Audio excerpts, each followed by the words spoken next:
Welcome to this reading of the 9th chapter of The Secret Door to Success by Florence Scovel Shinn.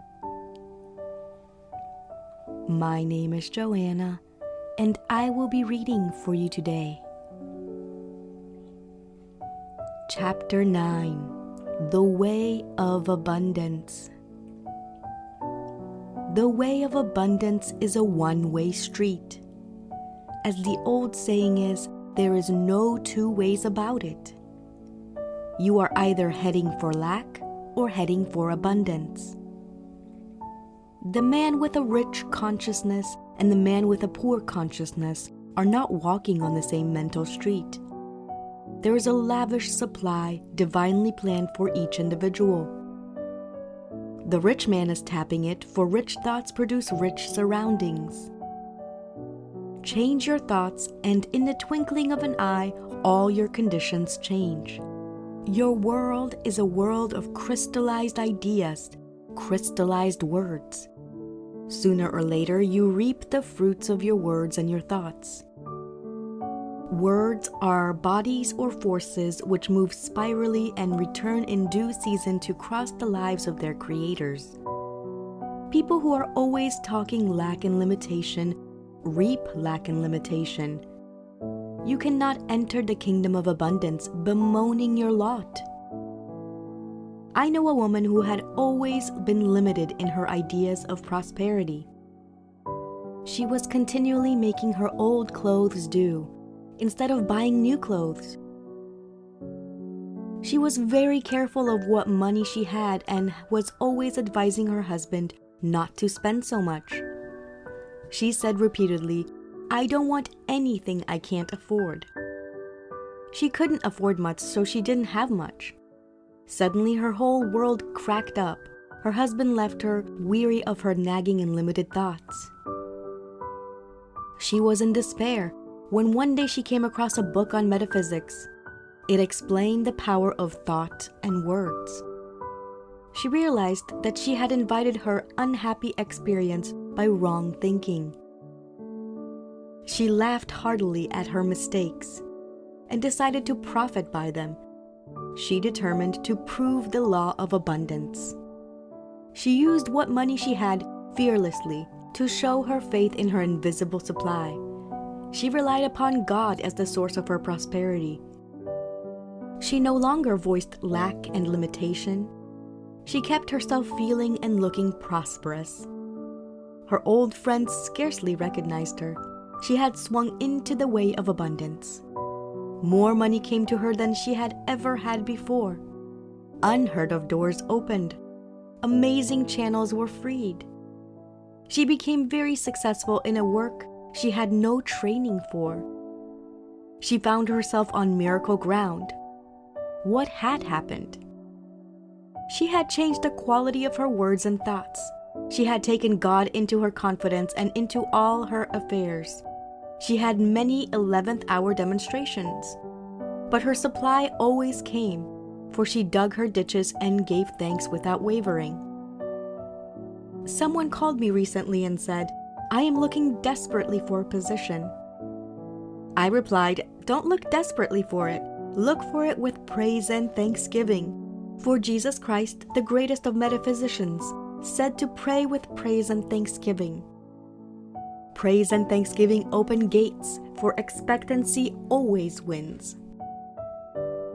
Of course, the law is impersonal, and a dishonest person with rich thoughts will attract riches. But a thing ill-got has ever bad success, as Shakespeare says. It will be of short duration and will not bring happiness. We have only to read the papers to see that the way of the transgressor is hard. That is the reason it is so necessary to make your demands aright on the universal supply, and ask for what is yours by divine right and under grace in a perfect way. Some people attract prosperity but cannot hold it. Sometimes their heads are turned. Sometimes they lose it through fear and worry. A friend in one of my question and answer classes told this story. Some people in his hometown who had always been poor suddenly struck oil in their backyard. it brought great riches. The father joined the country club and went in for golf. He was no longer young. The exercise was too much for him and he dropped dead on the links. This filled the whole family with fear. They all decided they might have heart trouble, so they are now in bed with trained nurses watching every heartbeat. In the race thought, people must worry about something. They no longer worried about money, so they shifted their worries to health. The old idea was that you can't have everything. If you got one thing, you'd lose another. People were always saying, your luck won't last. It's too good to be true. Jesus Christ said, in the world thought, there is tribulation, but be of good cheer. I have overcome the world, thought. In the superconscious or Christ within, there is a lavish supply for every demand. Your good is perfect and permanent. If thou return to the Almighty, thou shalt be built up in consciousness. Thou shalt put away iniquity far from thy tabernacles. Then shalt thou lay up gold as dust, the gold of Ophir as the stones of the brooks. Yea, the Almighty shall be thy defense, and thou shalt have plenty of silver. What a picture of opulence! The result of returning to the Almighty in consciousness. With the average person who has thought in terms of lack for a long time, it is very difficult to build up a rich consciousness. I have a student who has attracted great success by making the statement, I am the daughter of the king. My rich father now pours out his abundance upon me. I am the daughter of the king. Everything makes way for me. Many people shut up with limited conditions because they are too lazy mentally to think themselves out of it. You must have a great desire for financial freedom. You must feel yourself rich. You must see yourself rich. You must continually prepare for riches. Become as a little child and make believe you are rich.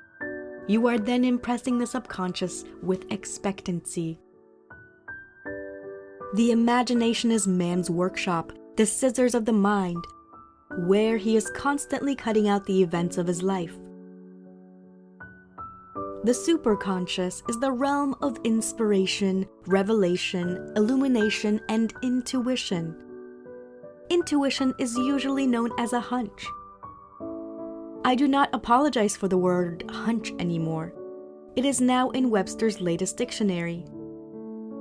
I had a hunch to look up hunch, and there it was. The superconscious is the realm of perfect ideas. The great genius captures his thoughts from the superconscious. Without the vision, imagination, my people perish.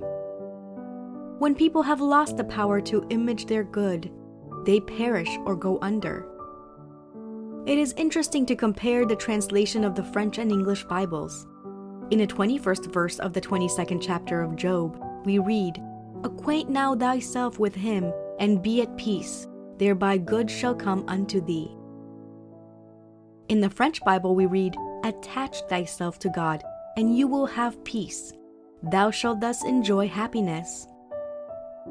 The 23rd verse, If thou return to the Almighty, thou shalt build up.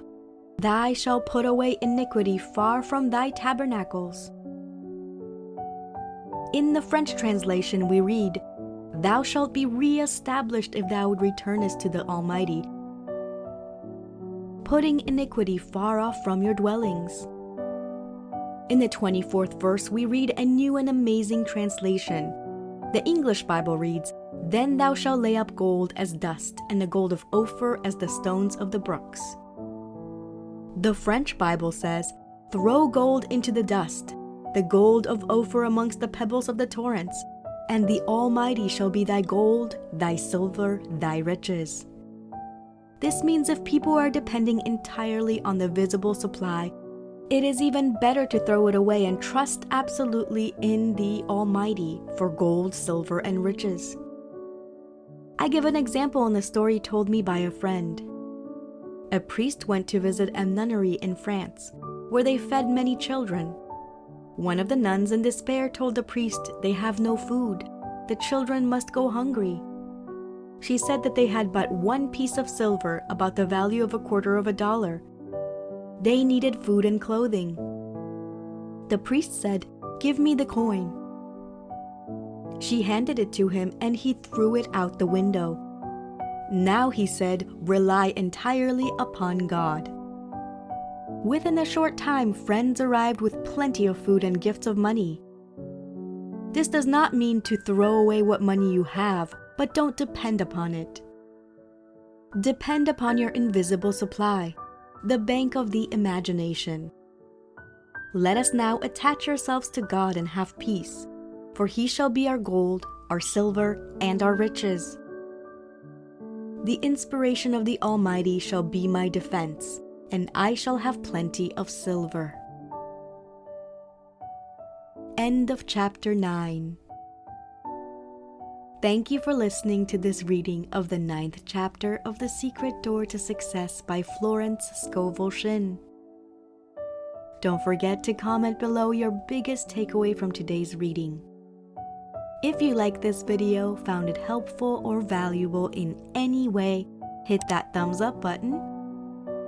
And if you're new to this channel, don't forget to hit that subscribe button and the bell notification icon to get notified every time I upload a new video. Because this year, I am committed to helping you gain mastery over your mind and emotions. See you in the next video. Bye!